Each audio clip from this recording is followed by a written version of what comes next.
Hello students. मैं बलवान सिंह आपके अपने यूट्यूब चैनल मैथ्स की हूँ। आज हम जो टॉपिक पढ़ते हैं वो अलजेब्रा।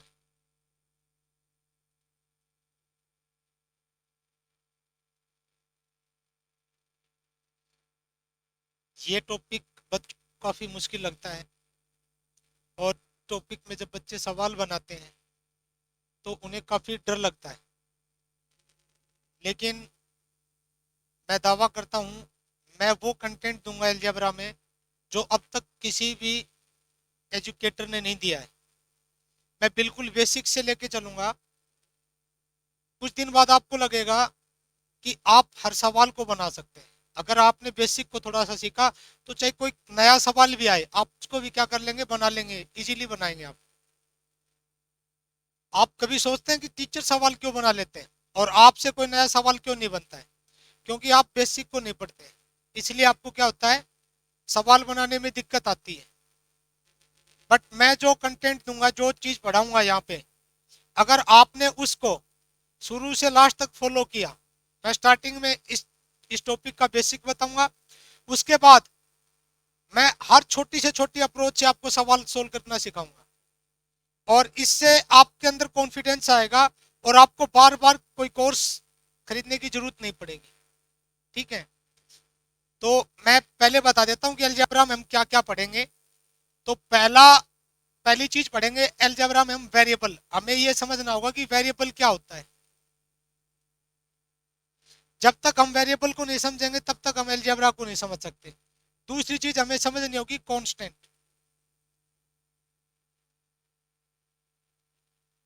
ठीक है, ये अलजेब्रा की टर्म्स है। इनको समझे बगैर आप अलजेब्रा को, आप जहां भी देखते हैं, जैसे आपने कहीं पे यूं पढ़ा x प्लस वाई बराबर 8, तो यहाँ पे ये दो चीजें वेरिएबल है और इनका आंसर क्या है कि कांस्टेंट है। ये दोनों चीजें अननोन है, पता नहीं क्या है, x क्या है y क्या है।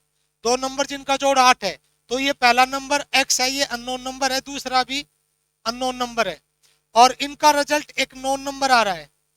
ठीक है, तो अलजेब्रा में दो चीजें होती है, नोन और अननोन चीजें।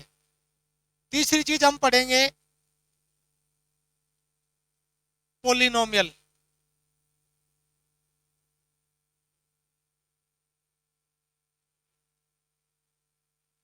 चौथी चीज हम पढ़ेंगे रिमाइंडर और फैक्टर थ्योरम।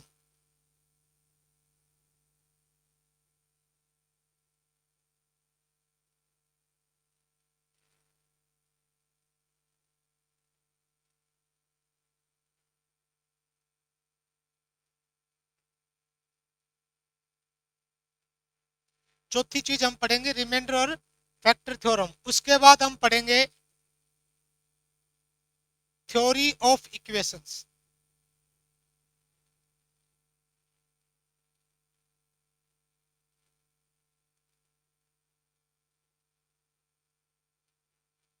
चौथी चीज आप, पांचवी चीज आप क्या पढ़ेंगे, थ्योरी ऑफ इक्वेशंस। ठीक है, छठी चीज पढ़ेंगे आप एल्जेब्रिक आइडेंटिटीज।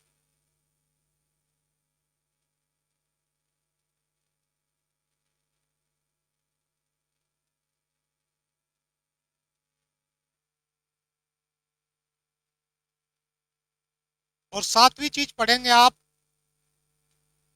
फंक्शन।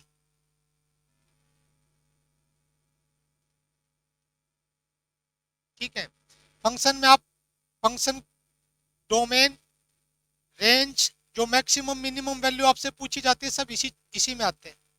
ठीक है, इसमें सारी चीजें आ जाएंगी आपकी।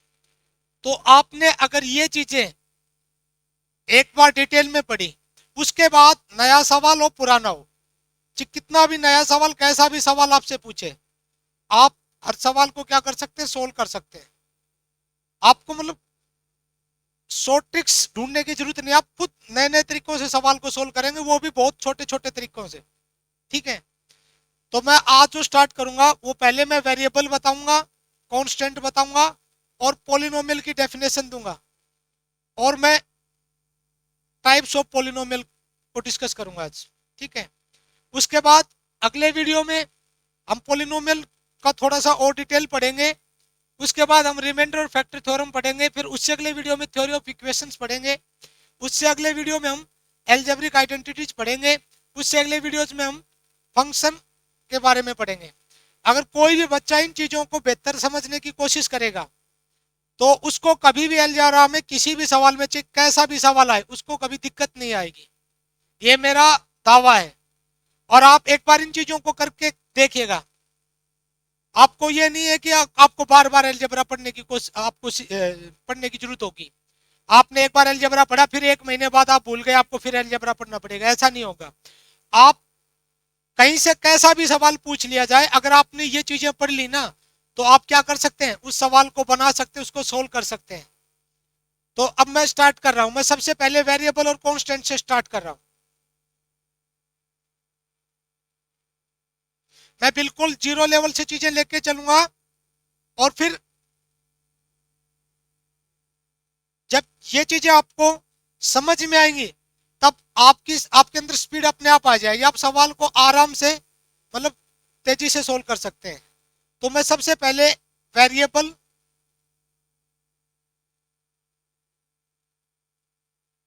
और कांस्टेंट की बात करता हूं, ठीक है।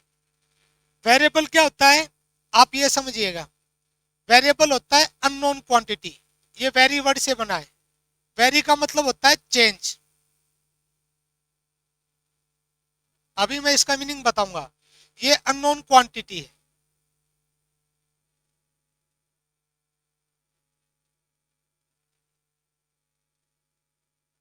वेरिएबल के बारे में याद रखिए कि ये अननोन क्वांटिटी है, पहली बात तो। दूसरी बात, वैल्यू इसकी फिक्स नहीं होगी, वैल्यू नॉट फिक्स।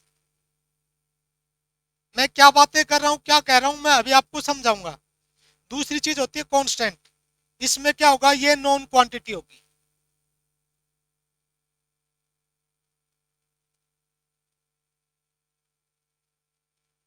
और दूसरी चीज होगी वैल्यू फिक्स।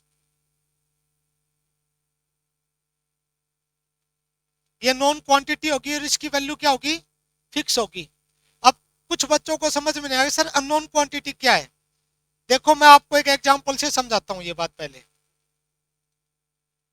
मैं कहता हूं कि दो नंबर जिनका जोड़ 5 है, अब इस चीज को मैं रिप्रेजेंट करना चाहूं तो इस चीज को जो मैं रिप्रेजेंट करूंगा, दो नंबर। अब मैंने ये नहीं कहा कि कौन से दो नंबर, मैंने कहा दो नंबर जिनका जोड़ क्या है, 5 है। तो मैंने ये नहीं बताया कौन से दो नंबर, ठीक है। मैंने लिख दिया x प्लस वाई बराबर 5। दो नंबर जिनका जोड़ क्या है, 5। एक नंबर मैंने x एज्यूम कर लिया, दूसरा नंबर मैंने y एज्यूम कर लिया। तो x नहीं पता कितना है, ये अननोन क्वांटिटी। अननोन क्वांटिटी जो नोन ना हो, जो पता ना हो। y भी नहीं पता कितना है, ये भी अननोन क्वांटिटी हो गई। इन दोनों नंबर का जोड़ क्या होगा, 5। अब मैंने इसके साथ ये दोनों चीजें अननोन हो गई ना, तो जो चीज अननोन होगी उसकी वैल्यू क्या नहीं होगी, फिक्स नहीं होगी। क्यों नहीं होगी, अब देखो मैंने लिखा वैल्यू नॉट फिक्स। तो आप कह सकते हैं 1 और 4 का जोड़ कितना होगा, 5। 2 और 3 का जोड़ कितना होगा, 5।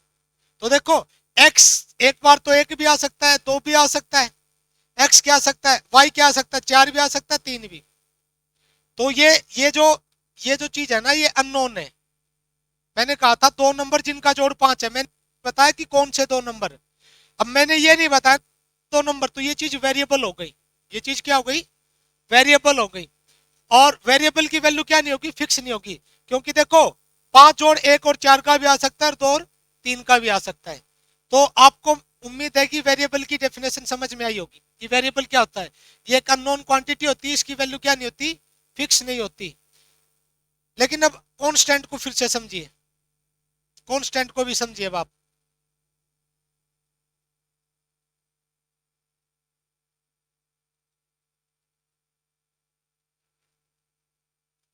मैंने कहा ये नॉन क्वांटिटी है, नॉन क्वांटिटी।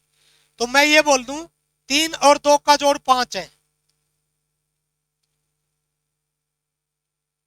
तो ये चीज भी कांस्टेंट हुई, ये चीज भी कांस्टेंट हुई। मैंने एक बात कहा था कि x प्लस वाई बराबर 5, यानी दो नंबर जिनका जोड़ 5 है। मैंने ये कहा था, मैंने ये नहीं बताया कौन से दो नंबर जिनका जोड़ 5 है। जब तक मैं ये नहीं कहूंगा कौन से दो नंबर जिनका जोड़ 5 है, तब तक वो दोनों नंबर क्या रहेंगे, वेरिएबल। लेकिन मैं ये कह दूं 3 और 2 का जोड़ 5 है, तो ये चीज नॉन हो गई भाई। 3 का और 2 का जोड़ क्या हो गया, 5 हो गया, तो ये चीज नॉन है। और जो चीज नॉन होगी वो क्या कहलाएगी, कांस्टेंट कहलाएगी। अब इसकी वैल्यू भी 3 की वैल्यू फिक्स है, 3 3 ही होता है और 2 2 ही होता है, तो इनकी वैल्यू क्या आएगी, फिक्स आएगी। ठीक है, तो मैं उम्मीद करता हूं आपको वेरिएबल क्या है, कांस्टेंट क्या है, आपको समझ में आया होगा। अब उसके बाद मैं आता हूं अलजेब्रिक एक्सप्रेशन पे।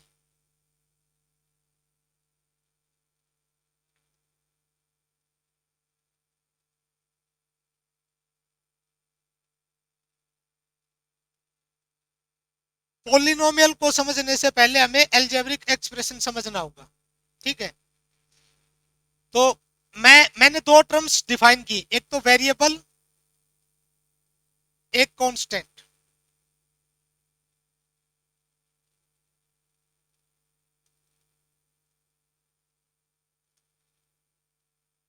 मैं दूसरी चीज और लिख लेता हूं, वेरिएबल और वेरिएबल।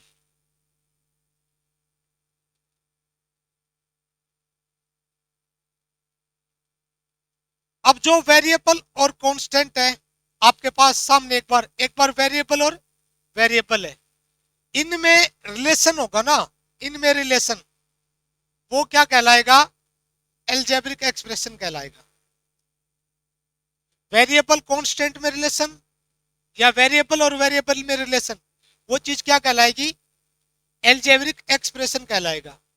रिलेशन का क्या मतलब है, रिलेशन का मतलब है, देखो मैथ में रिलेशन,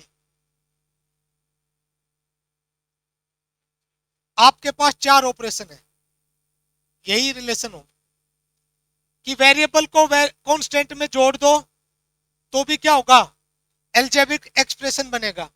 वेरिएबल में से कांस्टेंट घटा दो तो भी क्या बनेगा, अलजेब्रिक एक्सप्रेशन बनेगा। वेरिएबल को कांस्टेंट से मल्टीप्लाई कर दो तो भी क्या बनेगा आपका, अलजेब्रिक एक्सप्रेशन बनेगा। वेरिएबल को कांस्टेंट से डिवाइड कर दो तो भी आपका क्या बनेगा, अलजेब्रिक एक्सप्रेशन बनेगा। अब वेरिएबल में वेरिएबल को जोड़ोगे तो भी क्या बनेगा आपका, अलजेब्रिक एक्सप्रेशन बनेगा। वेरिएबल में से वेरिएबल को घटाओगे तो भी क्या बनेगा, अलजेब्रिक एक्सप्रेशन बनेगा। वेरिएबल को वेरिएबल से गुणा करोगे तो भी क्या बनेगा, तो भी क्या बनेगा, अलजेब्रिक एक्सप्रेशन। वेरिएबल को वेरिएबल से डिवाइड करोगे तो भी क्या बनेगा, अलजेब्रिक एक्सप्रेशन। अब कुछ बच्चे बोलेंगे सर हमें तो वेरिएबल समझ में ना है, हमें ये पता लग गया कि वेरिएबल है ना, अननोन क्वांटिटी, उसकी वैल्यू फिक्स नहीं है, फिर उसको पहचानेंगे कैसे। उसको पहचानने के लिए आपके पास इंग्लिश अल्फाबेट है।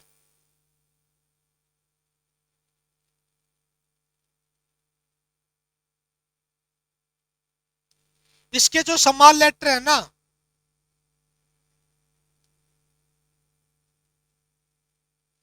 इसके जो स्मॉल लेटर इंग्लिश अल्फाबेट के, उन्हीं से वेरिएबल को रिप्रेजेंट किया। जैसे मैंने लिख दिया एक्स, मैंने लिख दिया वाई, मैंने लिख दिया पी, मैंने लिख दिया क्यू, मैंने लिख दिया आर, मैंने लिख दिया टी, मैंने लिख दिया ए, मैंने लिख दिया एन, मैंने लिख दिया एम। ये सब क्या है, वेरिएबल है। ये सारी चीजें क्या है, वेरिएबल। इनको ज्यादातर इसी से रिप्रेजेंट किया जाता है। आप बड़े बड़े अल्फाबेट से भी रिप्रेजेंट कर सकते हैं, जरूरी नहीं है कि आप छोटे अल्फाबेट से रिप्रेजेंट करें। अगर आपने ए भी लिख दिया ना तो वो भी क्या होगा, वेरिएबल है। यानी मैं कहूं कि एक नंबर ए है, एक नंबर एक संख्या ए है, तो मुझे नहीं पता या तुमको पता नहीं लगेगा कि ए कितना है। ए दो भी हो सकता है, मैं कहूं एक नंबर ए है तो वो दो भी हो सकता है, पांच भी हो सकता है। लेकिन अगर मैंने दो कह दिया, एक नंबर है जो दो है, तो वो चीज क्या हो गई, वो नॉन हो गई। नॉन हो गई तो वो क्या हो गया, कांस्टेंट। बट ए क्या था, अननोन। मैंने कहा एक नंबर, एक नंबर, या मैं यूं भी कह दूं एक नंबर जो 7 से बड़ा है, एक नंबर जो 7 से बड़ा है, तो यहाँ पे 9 नहीं, 7 से तो मतलब काफी नंबर बड़े हैं, 7 से क्या है काफी नंबर बड़े हैं। या मैं कह दूं एक नंबर, अब एक नंबर का तो पता ही नहीं लगेगा कि कौन सा नंबर। अब कौन सा नंबर अननोन क्वांटिटी होगी तो ये क्या हो गया, वेरिएबल। तो उम्मीद है आपको ये भी पता लगा होगा कि वेरिएबल को रिप्रेजेंट कैसे करते हैं। इसको जनरली इंग्लिश अल्फाबेट से रिप्रेजेंट किया जाता है, ज्यादातर स्मॉल लेटर से, लेकिन जरूरी नहीं कि आप स्मॉल लेटर से ही रिप्रेजेंट करें, आप बड़े लेटर से भी रिप्रेजेंट कर सकते हैं। तो अब मैं एक बार कुछ एग्जांपल दे देता हूं इनके रिलेशन के। जैसे मैंने पहला लिखा था वेरिएबल रिलेशन कांस्टेंट। वेरिएबल और कांस्टेंट में जो रिलेशन है ना, वो क्या कहलाएगा, अलजेब्रिक एक्सप्रेशन। रिलेशन किसको रिप्रेजेंट करता है, प्लस माइनस गुणा भाग को। आपने x लिया, आपने इसमें 5 जोड़ दिया, x प्लस 5, यानी आपने वेरिएबल में कांस्टेंट को जोड़ दिया है, तो ये चीज क्या कहलाएगी, अलजेब्रिक एक्सप्रेशन। आप घटाएंगे तो भी अलजेब्रिक एक्सप्रेशन रहेगा, वेरिएबल में से कांस्टेंट घटा दो, या कांस्टेंट में वेरिएबल जोड़ो और कांस्टेंट में से वेरिएबल घटाओ। आप 5 प्लस एक्स भी लिख सकते तो भी अलजेब्रिक एक्सप्रेशन था, 5 माइनस एक्स लिखोगे तो भी अलजेब्रिक एक्सप्रेशन है। आप गुणा भी कर सकते हो, 5x, एक्स को 5 से गुणा कर दे, यहाँ पे कोई भी साइन नहीं लगा, इसका मतलब गुणा है, ठीक है। तो ये भी क्या कहलाएगा आपका, अलजेब्रिक एक्सप्रेशन। आप डिवाइड भी कर सकते हैं, आप क्या कर सकते हैं, डिवाइड भी, वेरिएबल को कांस्टेंट से डिवाइड कर दो, डिवाइड करने के बाद भी आपका क्या आएगा, अलजेब्रिक एक्सप्रेशन आएगा, ठीक है। वेरिएबल कांस्टेंट को जोड़ना, घटाना, गुणा करना, भाग करना, ये चीजें क्या होंगी, अलजेब्रिक एक्सप्रेशन होगी। दूसरा मैंने आपको एक और बताया था, मैंने क्या कहा था, वेरिएबल रिलेशन वेरिएबल।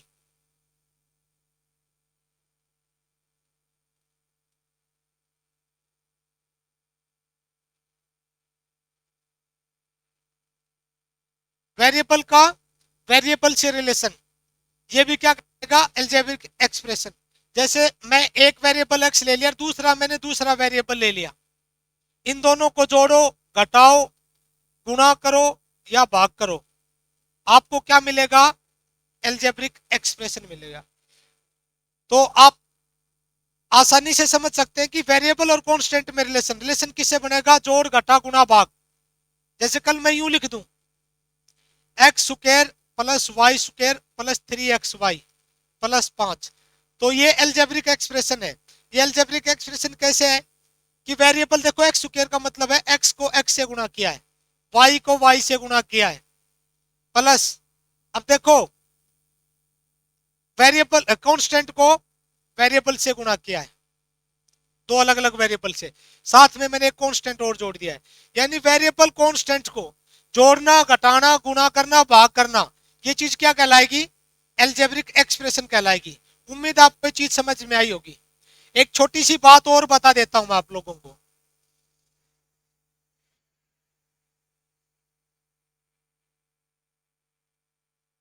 कांस्टेंट के बारे में थोड़ा सा और जान लीजिए।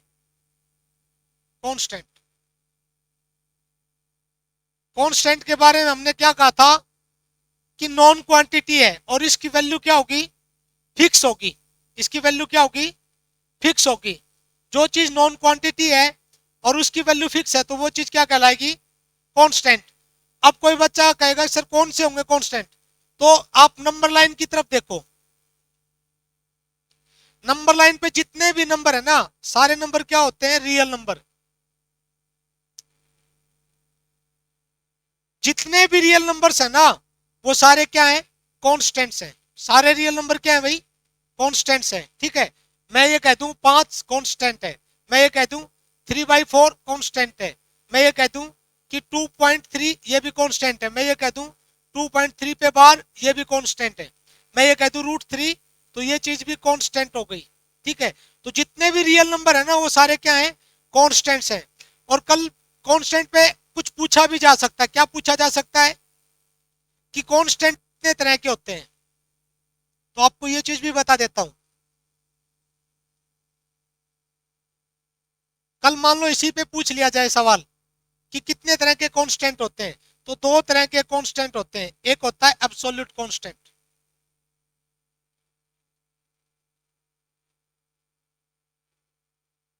और दूसरा होगा आपका आर्बिट्रेरी कांस्टेंट।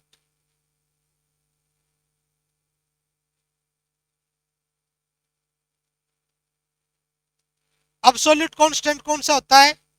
जिसकी एक फिक्स वैल्यू हो, जिस कांस्टेंट की एक फिक्स वैल्यू होगी, मतलब एक यूनिक वैल्यू होगी ना, वो कांस्टेंट क्या होगा? Absolute constant. जैसे मैंने कहा 3,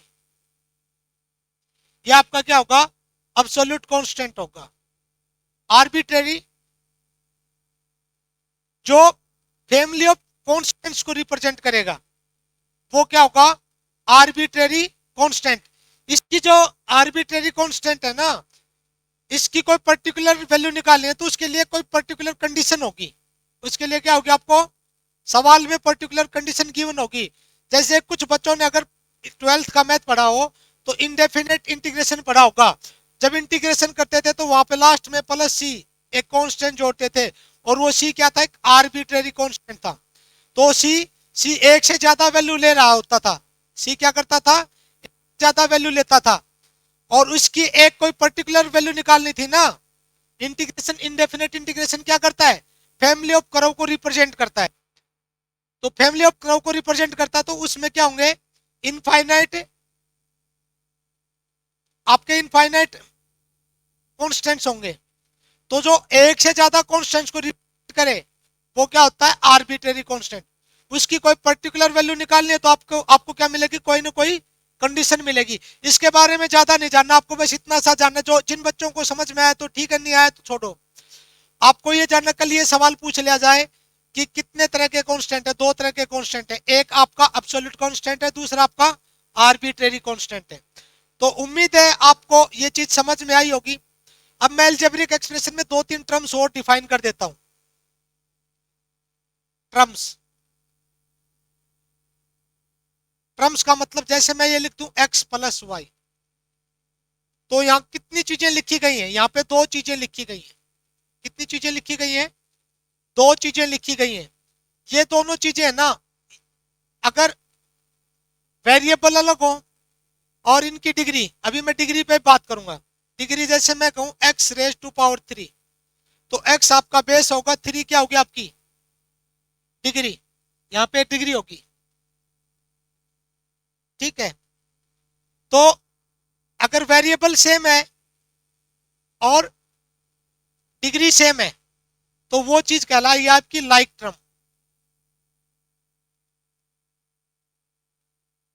वेरिएबल डिफरेंट है या डिग्री डिफरेंट है तो वो टर्म कहलाएगी अनलाइक टर्म। नहीं भी समझ आया हो तो अभी मैं आराम से समझाता हूं, ठीक है। मैंने लिखा x प्लस वाई, या मैं यूं कह दूं अब 3x प्लस 2x, तो यहां मेरे पास कितनी चीजें हैं? दो, दो चीजें हैं। तो क्या इनको मैं दो टर्म्स डिफाइन कर सकता हूं? मुझे सोचना होगा, मुझे टर्म्स डिफाइन करने के लिए दो चीजें देखनी होंगी, वेरिएबल और डिग्री। मैं पहले देखूंगा कि यहाँ पे दो चीजें हैं, दोनों में वेरिएबल, इसमें x है और इसमें y है। इसमें क्या है? x और इसमें y। तो वेरिएबल दोनों अलग अलग हो गए। अगर दोनों वेरिएबल अलग हो, ठीक है, तो वो टर्म्स कैसी होंगी? Unlike term. या अनलाइक टर्म कैसी होंगी? मैं दोनों वेरिएबल सेम ले लेता हूं, यहां भी x वेरिएबल है, यहां भी x वेरिएबल। वेरिएबल तो सेम है बट डिग्री अलग अलग है। यहाँ पे वेरिएबल सेम थे पर डिग्री, वेरिएबल अलग अलग थे, डिग्री क्या थी आपकी? सेम थी। तो वेरिएबल अलग अलग थे, डिग्री सेम थी, तो ये अनलाइक टर्म। वेरिएबल सेम है पर डिग्री अलग अलग, तो ये भी क्या होगी? Unlike term. यानी मैं अनलाइक टर्म किसको बोलूंगा?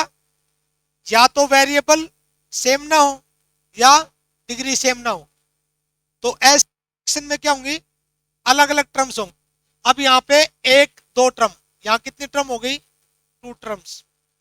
यहाँ भी कितनी टर्म्स हो गई? Two terms. और ये दोनों टर्म कैसी हैं? अनलाइक टर्म है। कोई ये पूछे क्यों अनलाइक टर्म? यहाँ वेरिएबल अलग अलग है, डिग्री सेम है, डिग्री से पढ़ा रहो, डिग्री को पढ़े रहने दो। डिग्री बेशक से सेम हो, मैंने दो बातें कही, या तो वेरिएबल अलग हो या डिग्री अलग हो, तब क्या बनेंगे आपकी अनलाइक टर्म। यहाँ पे डिग्री सेम है बट क्या है वेरिएबल अलग है, तो अनलाइक टर्म हो जाएंगी। तो एक और दो टर्म, यहाँ पे वेरिएबल सेम है, यहाँ भी एक्स है यहाँ भी एक्स है, बट डिग्री डिग्री डिफरेंट हो गई। मैंने कहा था या तो वेरिएबल अलग हो या डिग्री अलग हो, तो कैसी टर्म्स बनेंगी अनलाइक टर्म्स। तो ये एक टर्म दो टर्म, ठीक है। लेकिन अगर मैं इस चीज को ऑब्जर्व करता हूं,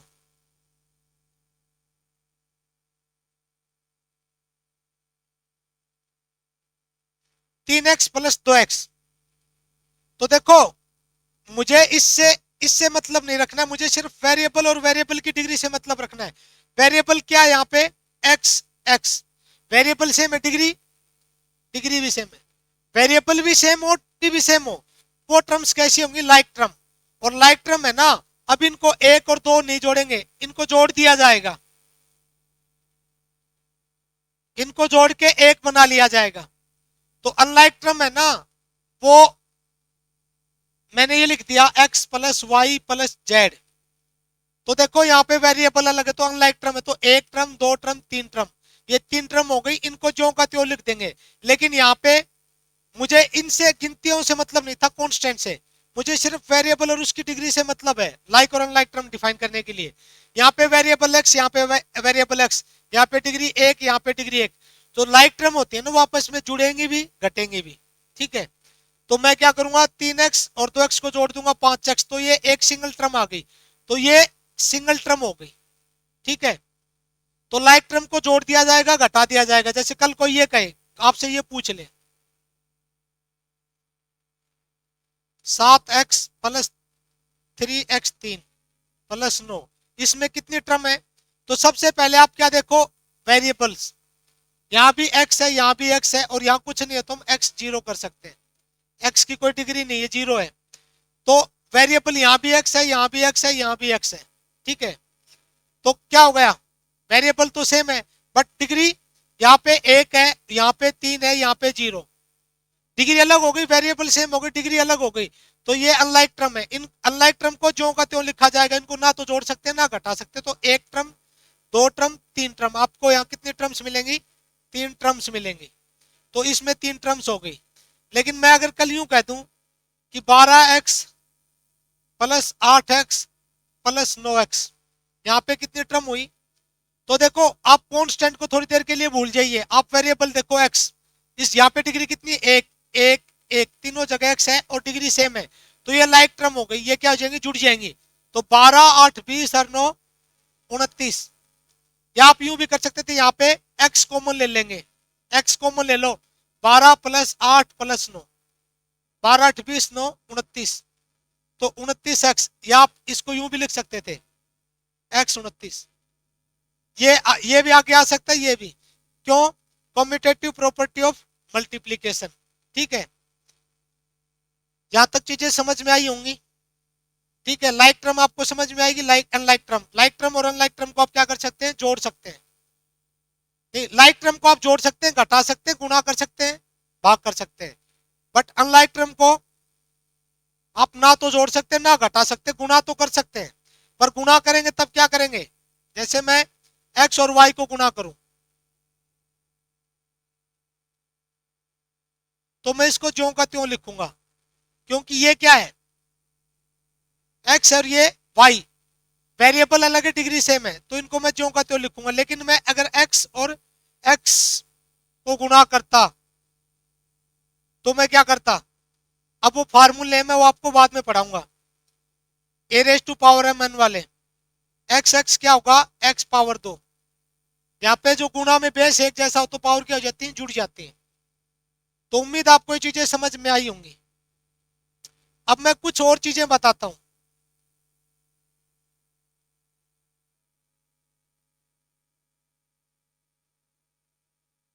अब देखिएगा मैंने ये लिखा 12x, तो यहाँ पे एक छोटी सी बात और समझिएगा, x आपका क्या है वेरिएबल और 12 आपका क्या है, इसके साथ जो कांस्टेंट गुना है ना उसको हम क्या बोलते हैं कोफिशिएंट। ठीक है। वेरिएबल के साथ जो कांस्टेंट गुना होगा, यहाँ पे कुछ नहीं दे रखा है तो इसका मतलब है 12 गुना एक्स।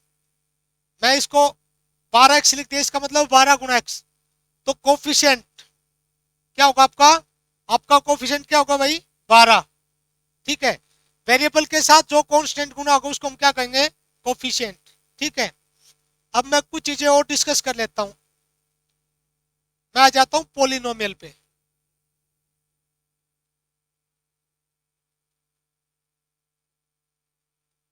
पहले एक बार मैं इसकी डेफिनेशन लिखता हूं। An algebraic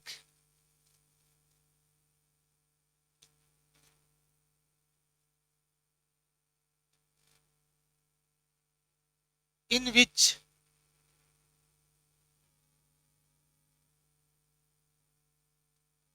all included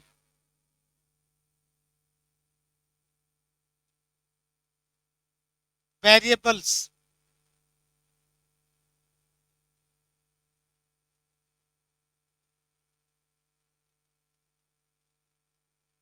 contains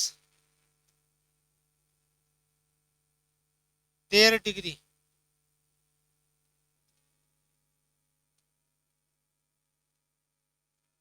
non negative integer। देखो क्या कहा है मैंने? An algebraic expression in which all included variables contains variable contain there degree non negative integer. एक एल्जेब्रिक एक्सप्रेशन जिसमें सभी शामिल किए गए वेरिएबल्स की डिग्री क्या हो? नॉन नेगेटिव इंटीजर हो। क्या कहा है मैंने? एक अलजेब्रिक एक्सप्रेशन जिसमें सभी शामिल किए गए वेरिएबल्स की डिग्री नॉन नेगेटिव इंटीजर हो। अब बात आती है नॉन नेगेटिव इंटीजर कौन से होते हैं? 0, 1, 2, 3, 4। ये सब क्या है? नॉन नेगेटिव इंटीजर चलते रहेंगे। मैंने यहाँ पे रे बना दी है। रे बनाने का मतलब है इंटीजर्स चलते रहेंगे। 0, 1, 2, 3, 4, 5, 6, हजार भी आएगा, लाख भी आएगा, ये इन्फिनिटी तक जाएंगे, प्लस इन्फिनिटी तक। ठीक है। तो ये नॉन नेगेटिव इंटीजर हो गए। तो मैंने क्या कहा है कि एक अलजेब्रिक एक्सप्रेशन जिसमें जितने भी वेरिएबल शामिल किए जाएं उनकी डिग्री क्या होनी चाहिए? Non negative integer. तो देखो अब मैं ये लिख दूं, ये पॉलिनोमियल है। यहाँ पे कितने वेरिएबल शामिल किए गए? एक तो एक्स, एक वाई। और इस वेरिएबल की डिग्री कितनी है? 3। 3 क्या है? नॉन नेगेटिव इंटीजर है। दो तो भी क्या आपका नॉन नेगेटिव इंटीजर है। तो ये पॉलिनोमियल है। बट ये पॉलिनोमियल कितने वेरिएबल में? एक दो वेरिएबल में।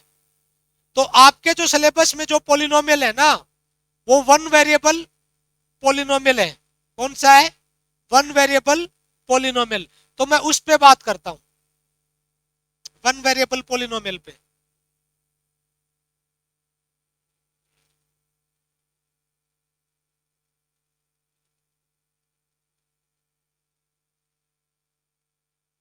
वन वेरिएबल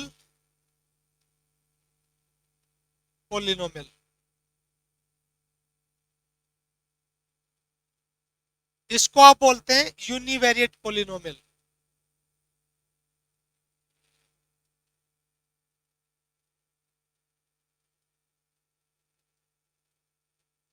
ठीक है। आप इसको क्या बोलेंगे? Univariate polynomial. या तो पॉलिनोमियल सिर्फ एक्स में होगा या पॉलिनोमियल सिर्फ वाई में। ज्यादातर एक्स और वाई से रिप्रेजेंट किया जाता है। तो कल देने को तो जेड भी दे सकता है, डब्ल्यू भी दे सकता है, पी भी दे सकता है, पर ज्यादातर एक्स और वाई से रिप्रेजेंट किया जाता है। सबसे ज्यादा एक्स से रिप्रेजेंट किया जाता है।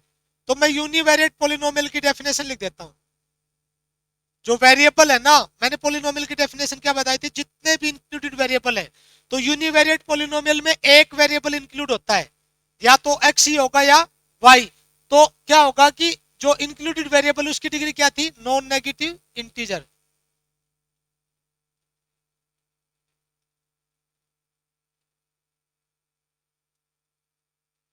नॉन नेगेटिव इंटीजर कौन से थे मैंने बता दिया था, 0 1 2 3 4 5 6 चलते रहेंगे, खत्म नहीं होंगे। ठीक है, 0 से इंफिनिटी तक, 0 1 2 3 4 5 6। तो मैं कहूं x raise to power 0 polynomial है, x raise to power 1 polynomial है, x raise to power 2 polynomial है। क्यों?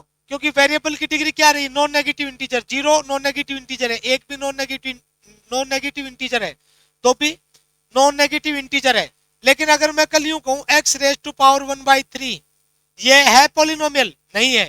क्यों नहीं है? वेरिएबल की पावर किस में आ गई, फ्रैक्शन में आ गई। वेरिएबल की पावर जब फ्रैक्शन में आएगी तो वो पोलिनोमियल नहीं रहेगा। पोलिनोमियल कब रहेगा कि वेरिएबल की डिग्री क्या हो, non negative integer. Non negative integer कौन से, 0 1 2 3 4 5 6 से इंफिनिटी तक। ठीक है भाई। अब कोई बच्चा ये पूछेगा कि सर क्या पोलिनोमियल में एक ही टर्म होती है? नहीं भाई, एक से ज्यादा हो सकती है। मैं यूं लिख दूं, मैं ये कहूं ये पोलिनोमियल है, तो बस आपको एक बात ध्यान रखनी है कि इसमें वेरिएबल की डिग्री क्या होनी चाहिए, नॉन नेगेटिव इंटीजर। तो वेरिएबल यहाँ भी है, यहाँ भी है, और यहाँ पे नहीं है, तो x की पावर 0 कर लेंगे। यहाँ पे x कितना है, एक बार भी नहीं, 0 बार है। यहाँ पे एक बार है, यहाँ पे 2 बार।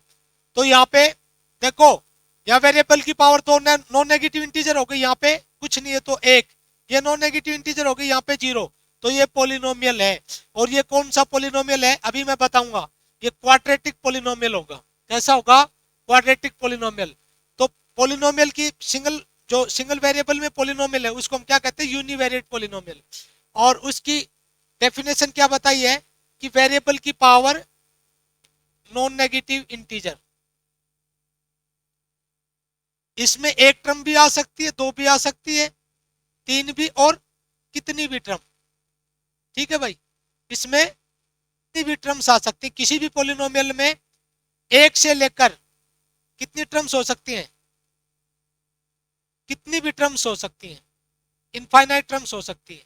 ठीक है, तो उम्मीद आपको ये चीजें समझ में आई होंगी।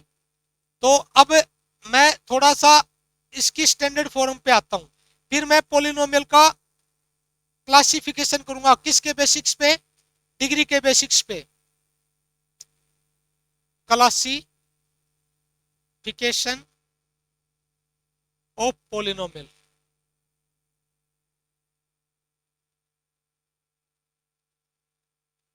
On basic of degree.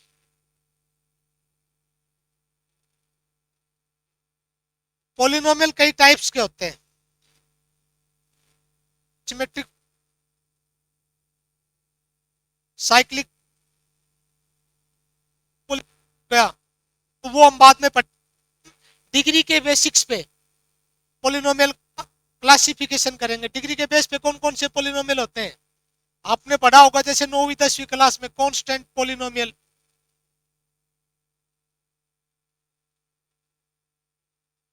आपने लीनियर पढ़ा होगा, आपने क्वाड्रेटिक पढ़ा होगा, आपने क्यूबिक पढ़ा होगा, आपने लीनियर इक्वेशन पढ़ी होगी, आपने क्वाड्रेटिक इक्वेशन पढ़ी होगी, आपने cube.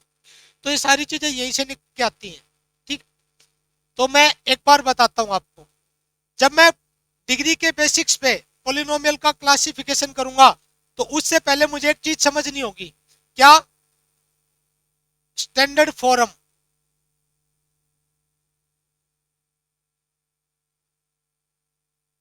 Of n degree polynomial.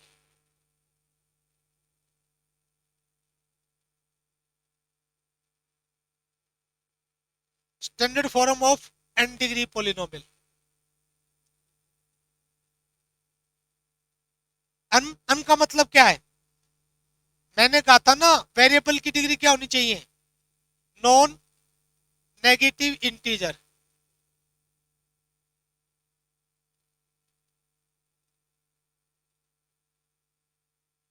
तो मैं ये जो नॉन नेगेटिव इंटीजर है ना, इनको अन से रिप्रेजेंट कर लेता हूं। अन क्या होगा आपका, 0 1 2 3 4 5। और मैंने क्या कहा था, चलते रहेंगे, खत्म नहीं होंगे, खत्म नहीं होंगे, उसके लिए मैंने 3 डॉट लगा दिए। n बराबर 0 1 2 3 4 5 इस तरह से चलते रहेगी। ठीक है, n क्या है? डिग्री। तो डिग्री कितनी हो सकती है? ये खत्म नहीं हो रहे तो डिग्री कितनी भी हो सकती है। किसी पोलिनोमियल की डिग्री 100 भी हो सकती है, किसी पोलिनोमियल की डिग्री 1000 भी हो सकती है, किसी पोलिनोमियल की डिग्री 5 लाख भी हो सकती है, किसी पोलिनोमियल की डिग्री 5 करोड़ भी हो सकती है, किसी पोलिनोमियल की डिग्री 5 अरब भी हो सकती है। बट हम इतना नहीं पढ़ेंगे, हम क्या पढ़ेंगे? 0 डिग्री का पोलिनोमियल, 1 का, 2 का, 3 का, 4 का, इससे ज्यादा नहीं आता है, इससे ज्यादा नहीं आता है। 0 डिग्री पोलिनोमियल होता है, 1 डिग्री पोलिनोमियल होता है वो लीनियर होता है, 2 डिग्री पोलिनोमियल होता है वो क्वाड्रेटिक, 3 डिग्री पोलिनोमियल होता है वो क्या होता है आपका? क्यूबिक पोलिनोमियल होता है, 4 डिग्री पोलिनोमियल होता है आपका वो क्वार्टिक होता है। ठीक है, कुछ बच्चे चौके होंगे कि 4 डिग्री का पोलिनोमियल तो हमें स्कूलों में बाई क्वाड्रेटिक बताया गया था। मैं उस पर भी डिस्कस करूंगा, थोड़ा आगे करूंगा। पहले मैं स्टैंडर्ड फॉर्म पे आ जाता हूँ। पोलिनोमियल की स्टैंडर्ड फॉर्म क्या होगी?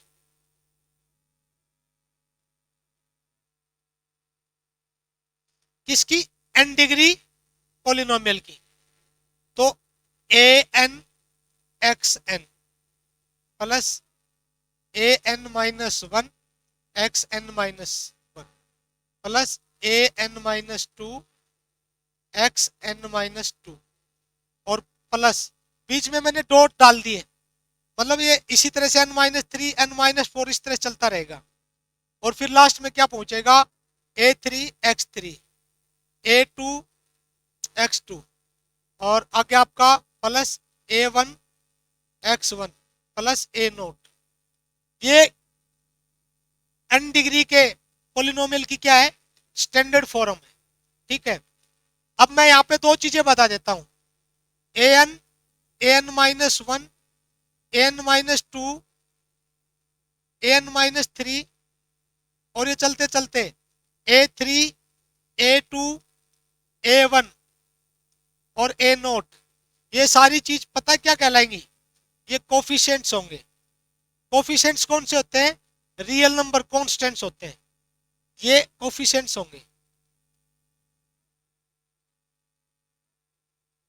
और एक्स वेरिएबल, ये एक वेरिएबल में, ये पोलिनोमियल एक्स में, एक्स वेरिएबल में an आपका क्या? Coefficient, an minus one coefficient. इसकी वैल्यू कुछ भी हो सकती है, जैसे मैं ये लिख दूं 3x² प्लस 5। ठीक है, तो ये जो 3 और 5, यहाँ पे x की पावर, चलो एक ले लो, आगे आप लिख लो 7, यहाँ पे एक, यहाँ पे x की पावर 0। तो देखो ये जो स्टैंडर्ड फॉर्म है ना, इसकी डिग्री पहले सबसे बड़ी n, उसके बाद n minus one, n minus two, n minus three, इस तरह से डिसेंडिंग ऑर्डर में जाएगी। किस में जाएगी? डिसेंडिंग ऑर्डर में। तो पहले दो, फिर एक, फिर 0। ठीक है, तो ये आपका ये x वेरिएबल था, इसके साथ जो 3 है ना, ये कोफिशिएंट है, ये an minus one, an minus two में होगा। जैसे मैं इसमें लिख दूं an कितना, इसमें an 2 डिग्री का है ना, तो इसमें n क्या होगा आपका? 3। यहाँ पे n minus one, n minus one 5, n minus two 7। ठीक है, ये कोफिशिएंट्स है आपके। और x आपका क्या है? वेरिएबल। उम्मीद आपको ये चीज भी समझ आई होगी। अब मैं आता हूं पोलिनोमियल्स पे, कि हम कौन कौन से पोलिनोमियल जानेंगे, कौन कौन से पोलिनोमियल समझेंगे।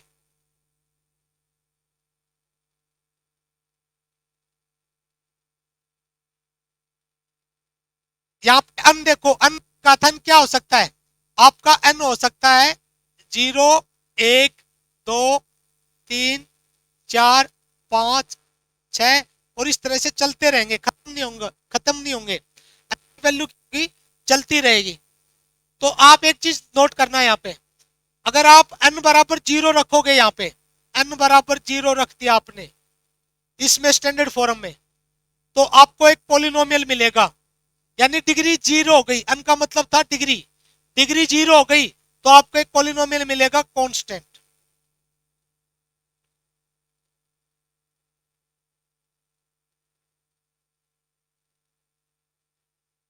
n0 रखो यहाँ पे, आप n0 रखोगे तो ये क्या आएगा? a0 x0। आगे आगे नहीं रखना है, आगे रखते क्या होगा भाई? आपका नेगेटिव आना स्टार्ट हो जाएगा। जीरो माइनस एक क्या आएगा, माइनस एक। तो आगे आप यहां भी रखोगे तो जीरो माइनस, आगे आप कहीं भी रखते जाओगे ना तो क्या आएगा, आपको माइनस मिलेगा। तो आप ये समझ लीजिए रेलगाड़ी है, तो आपने ये डिब्बा बचा लिया, बाकी डिब्बे आपने क्या कर दिए, हटा दिए। क्यों क्यों हटाए, क्योंकि भाई पॉलिनोमियल की डेफिनेशन क्या थी कि वेरिएबल की डिग्री क्या होनी चाहिए, नॉन नेगेटिव इंटीजर। अगर आप अनजीरो रखते हो इसमें तो यहां से आपको नेगेटिव मिलना स्टार्ट हो जाता, तो आप यहां से इसको क्या कर देंगे, हटा देंगे पूरे पार्ट को, तो आपको सिर्फ ये मिला। ठीक है, आपको सिर्फ ये मिला, और ये मिला ना तो ये चीज क्या कहलाएगी आपकी, कांस्टेंट पॉलिनोमियल। ये आपका क्या कहलाएगा, कांस्टेंट पॉलिनोमियल। कांस्टेंट पॉलिनोमियल की क्या डेफिनेशन हुई कि डिग्री जीरो, डिग्री क्या होगी, जीरो, और उसमें कितनी टर्म आ रही है, मैक्सिमम नंबर ऑफ टर्म्स।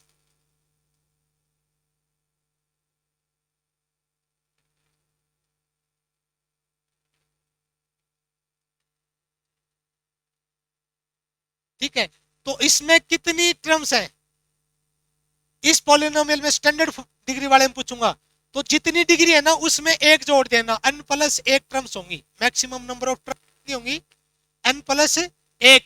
जैसे 3 डिग्री का पॉलिनोमियल है तो उसमें कितनी मैक्सिमम टर्म्स कितनी हो सकती है, 3 और एक 4, 4 से ज्यादा टर्म्स नहीं आ सकती उसमें। मैं एक 5 डिग्री का पॉलिनोमियल है, उसमें मैक्सिमम टर्म्स कितनी होंगी, 5 में एक जोड़ दीजिए, n प्लस एक, तो 6 टर्म से ज्यादा नहीं होंगी। इस स्टैंडर्ड फॉर्म जो n डिग्री वाला पॉलिनोमियल है इसमें कितनी टर्म्स होंगी, इसमें टर्म्स होंगी n प्लस एक। एक छोटी सी बात और देखिएगा, मैंने जो कोफिशिएंट बताए थे ना, इनमें एक बात ध्यान रखनी है कि जो an है ना, तो सबसे बड़ी डिग्री वाला कोफिशिएंट, ये आपका लीडिंग कोफिशिएंट कहलाएगा। क्या कहलाएगा, an आपका लीडिंग कोफिशिएंट कहलाएगा। अब यहां पे लीडिंग कोफिशिएंट एक काम करता है क्या, ये n डिग्री का पॉलिनोमियल है ना, तो an क्या नहीं होगा भाई, जीरो नहीं होगा। क्या नहीं होना चाहिए, जीरो। अगला n माइनस वन, ये जीरो हो सकता है, n माइनस टू ये जीरो हो सकता है, आगे वाला कोई भी कोफिशिएंट है ना जीरो हो सकता है, बट n डिग्री के पॉलिनोमियल के लिए ये कोफिशिएंट क्या नहीं होगा, जीरो नहीं होगा। ये जीरो होते क्या होगा, ये जीरो हो जाएगा तो जीरो किसी से भी गुना, ये गुना है भाई कोफिशिएंट, कोफिशिएंट वेरिएबल के साथ गुना होता है, तो ये चीज जीरो बन जाएगी। जब ये चीज जीरो बनेगी ना तो ये n माइनस वन डिग्री का पॉलिनोमियल रह जाएगा, ये स्टैंडर्ड फॉर्म नहीं होगी फिर किसकी, n डिग्री के पॉलिनोमियल की। n डिग्री की पॉलिनोमियल की स्टैंडर्ड फॉर्म के लिए हमें क्या करना होगा, an कोफिशिएंट है ना, उसको जो लीडिंग कोफिशिएंट उसको क्या नहीं करना है, जीरो नहीं रखना है। क्या नहीं रखना है भाई, जीरो। ठीक है, एक बात और बता देता हूं कि कभी आपसे ये पूछ लिया जाए n बराबर एक हो, लीडिंग कोफिशिएंट एक हो, तो उसको बोलते हैं मोनिक पॉलिनोमियल।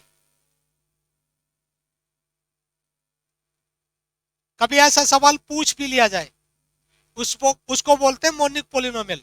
जब किसी पॉलिनोमियल, जैसे मैं ये कह दूं x square plus 3x plus 5, इसका लीडिंग कोफिशिएंट क्या है, लीडिंग कोफिशिएंट क्या होगा, तो सबसे बड़ी डिग्री के साथ जो कोफिशिएंट होगा, कुछ भी नहीं है तो एक, तो जिसका लीडिंग कोफिशिएंट अगर एक है जिस पॉलिनोमियल का, तो वो कैसा पॉलिनोमियल कहलाता है, मोनिक पॉलिनोमियल।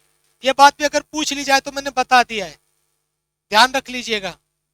ठीक है, तो मैंने क्या कहा है कि एन क्या नहीं होना चाहिए, जीरो नहीं होना चाहिए। तो अब मैं आपको कुछ चीजें बताता हूं, यहां पे सुनना। आपको जब भी कांस्टेंट पॉलिनोमियल की स्टैंडर्ड फॉर्म लिखनी है तो आप क्या कर दो, n बराबर जीरो रख दो, क्योंकि जो कॉन्स्ट जीरो डिग्री होगी ना वो पॉलिनोमियल क्या कहलाएगा, कांस्टेंट पॉलिनोमियल कहलाएगा। तो भाई यहाँ पे आपने रखा, आगे नहीं रख सकते, आगे रखने पर क्या होगा, नेगेटिव। तो आपके पास एक टर्म आई, डिग्री कितनी थी, जीरो, तो मैक्सिमम नंबर ऑफ टर्म्स कितनी होंगी, जीरो प्लस एक, आपके पास एक टर्म आ गई।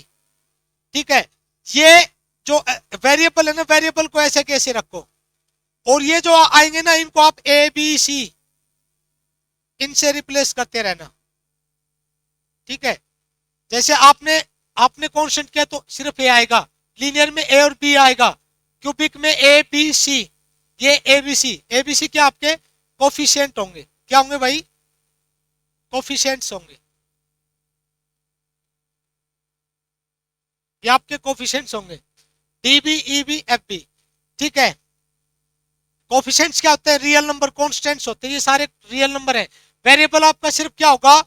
एक्स। एक्स को छोड़ के जो भी चीज होगी वो क्या होगी? आपका रियल नंबर होगा, कोफिशिएंट होगा। ठीक है, कांस्टेंट होगा। तो अब आपको इसकी स्टैंडर्ड फॉर्म लिखनी है, तो ए नोट की जगह आप क्या लिख दो? ए। और आपने पढ़ा होगा छठी सातवीं क्लास में x raise to power zero कितना होता है? 1। कब? जब एक्स क्या ना हो? जीरो।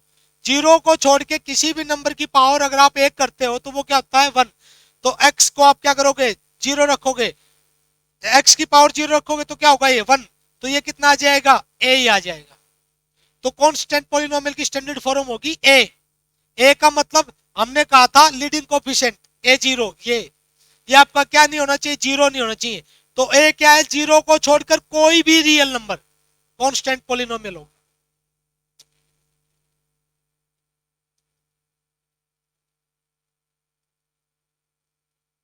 जीरो को छोड़ रियल नंबर आपका क्या होगा? कांस्टेंट पॉलिनोमियल होगा, चाहे वो पॉजिटिव हो और चाहे वो नेगेटिव हो। पॉजिटिव भी हो, जीरो को छोड़ दीजिए आप, इस जीरो जीरो को छोड़ दीजिए, इस तरफ भी जितने भी कांस्टेंट हैं, इस तरफ जितने भी कांस्टेंट हैं, ये सारे क्या होंगे? Constant polynomials. तो कांस्टेंट पॉलिनोमियल की डिग्री क्या होगी? n बराबर जीरो रखने पे आपको कांस्टेंट पॉलिनोमियल मिलेगा। डिग्री जीरो होगी तो constant polynomial. Maximum number of terms, degree में एक जोड़ दो, जीरो में एक जोड़ेंगे तो कितना आ गया? एक। ये इसकी कांस्टेंट पॉलिनोमियल की स्टैंडर्ड फॉर्म होगी। अब इसी तरह से आप क्वाड्रेटिक पॉलिनोमियल भी निकाल सकते हैं, यहां से क्यूबिक भी निकाल सकते हैं, लीनियर भी निकाल सकते हैं। मैं n बराबर एक रखता हूं, n बराबर एक रखूंगा ना, जीरो रखने पे क्या होगा? n बराबर जीरो रखने पे आपको कांस्टेंट मिलेगा, और n बराबर एक रखने पर आपको क्या मिलेगा? Linear polynomial. n बराबर दो रखने पर क्वाड्रेटिक पॉलिनोमियल। n बराबर तीन रखने पर क्यूबिक पॉलिनोमियल, और n बराबर चार रखने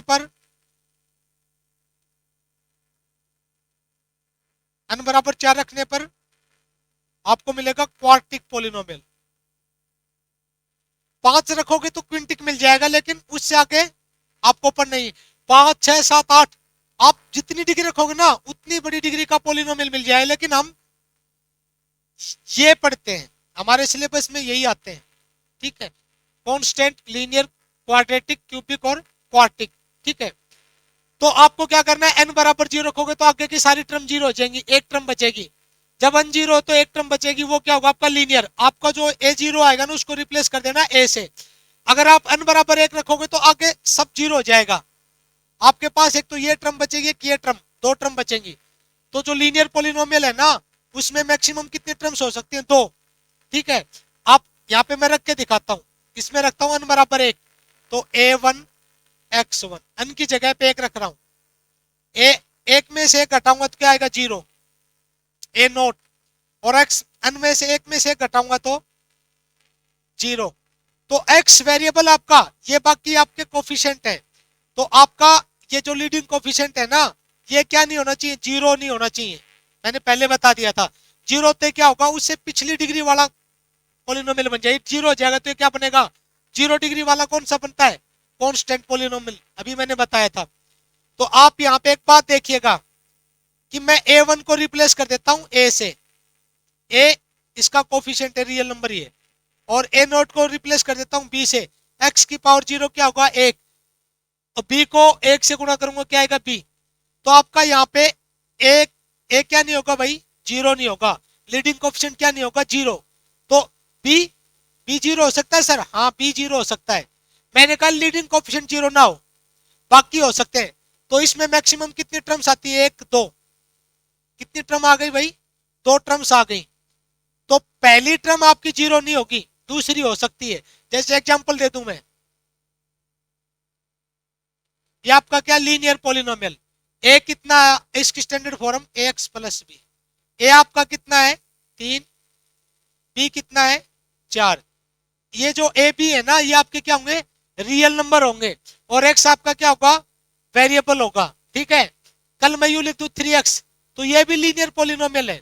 लीनियर पोलिनोमियल में सिर्फ आपको क्या देखना है, किसकी डिग्री कितनी है, वेरिएबल की डिग्री कितनी है, एक डिग्री होगी तो वो क्या होगा, लीनियर पोलिनोमियल। बट इसमें तो सर स्टैंडर्ड फॉर्म में तो दो टर्म थी, हाँ वो मैक्सिमम नंबर ऑफ टर्म्स है, इसमें बी जीरो हो सकता है। तो अगर मैं इसको स्टैंडर्ड फॉर्म में लिखूंगा तो एक्स प्लस बी, ए तो आपका कितना होगा 3, बी कितना होगा 0, ठीक है। तो बी जीरो हो सकता है, ए जीरो नहीं होगा, ये बात आप समझ लेना। मैक्सिमम कितनी टर्म्स हो सकती हैं, 2, एक टर्म भी रह सकती है, ये जीरो नहीं होगा, ये जीरो हो सकता है, ठीक है, अभी मैंने बता दिया। अब मैं, आप ऐसे n बराबर 2 रख लेना, n बराबर 3, n बराबर 4 मिलते रहेंगे। मैं इनकी डायरेक्ट स्टैंडर्ड फॉर्म लिख देता हूं, क्वाड्रेटिक पोलिनोमियल की डायरेक्ट स्टैंडर्ड फॉर्म लिख देता हूं। n बराबर 2 रखने पर क्या आएगा, आपको क्या मिलेगा, क्वाड्रेटिक पोलिनोमियल। इसकी स्टैंडर्ड फॉर्म क्या होगी, a x square plus b x plus c. A b c क्या आपके रियल नंबर है, ये कोफिशिएंट्स है, एक्स क्या आपका वेरिएबल, मैक्सिमम डिग्री क्या इसकी 2, डिग्री क्या चली डिसेंडिंग में, पहले 2 फिर 1, फिर यहाँ पे कुछ नहीं है तो 0, ठीक है। तो ए आपका लीडिंग कोफिशिएंट क्या नहीं होना चाहिए, 0 नहीं होना चाहिए, ठीक है। 0 होते क्या होगा, ये पिछली डिग्री वाला पोलिनोमियल बन जाएगा। पिछली क्या थी, एक, एक में क्या होता है लीनियर, अगर मैं ए को 0 कर दूंगा तो लीनियर पोलिनोमियल बन जाएगा, ठीक है। तो ए जीरो नहीं होना चाहिए, बी जीरो हो सकता है, सी जीरो हो सकता है। जैसे मैं ये कहूं 3x square minus 5x plus 8, ये आपका क्वाड्रेटिक पोलिनोमियल है, ये आपका ए 3 है, बी 5 माइनस 5 है, सी आपका 8 है, ठीक है। और अब ये 3 जीरो नहीं हो सकता, तो सर क्या ये टर्म जीरो हो सकती है। मैं अगर इसको यूं लिख देता ना तो भी ये क्वाड्रेटिक पोलिनोमियल रहता, और मैं इसको भी हटा देता तो भी क्वाड्रेटिक पोलिनोमियल होता। मैंने कहा था कि ए वाला कोफिशिएंट 0 नहीं होगा, मैं इसको यूं भी लिख सकता हूं 8 गुना 0, सी आपका 0 है, इसको मैं यूं लिख सकता हूं -5 गुना 0, ठीक है। सॉरी, मैं ये लिख रहा हूं,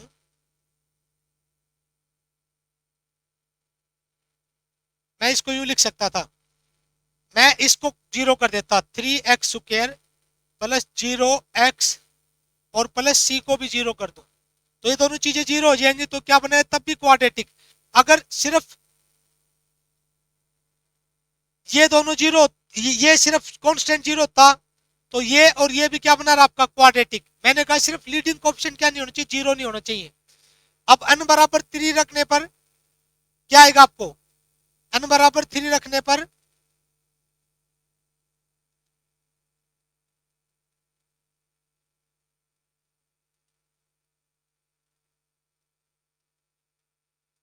क्यूबिक पोलिनोमियल,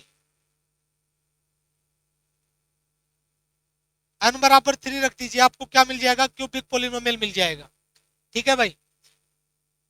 इसकी स्टैंडर्ड फॉर्म होगी a x cube plus b x square plus c x plus d. A आपका क्या लीडिंग कोएफिशिएंट क्या नहीं होना चाहिए, 0 नहीं होना चाहिए। बी सी डी 0 हो सकते हैं। जैसे अब मैं यूं लिख दूं 3x3 plus 5x square plus 7x plus 11, तो ये आपका क्यूबिक पोलिनोमियल है।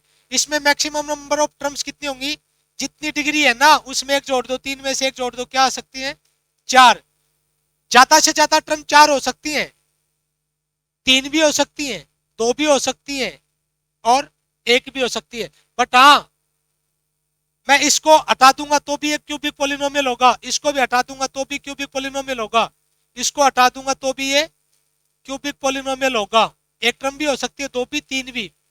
बट हाँ, जो एक्स क्यूब के साथ जो कोफिशिएंट है ना लीडिंग कोफिशिएंट, वो क्या नहीं हो सकता, 0 नहीं हो सकता। अब मैं आता हूं n बराबर 4,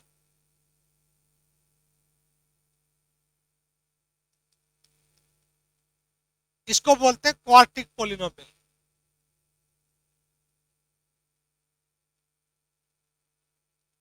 अब कुछ बच्चों के दिमाग में फिर से बात आई होगी कि सर इसको बाई क्वाड्रेटिक बोलते थे हम, तो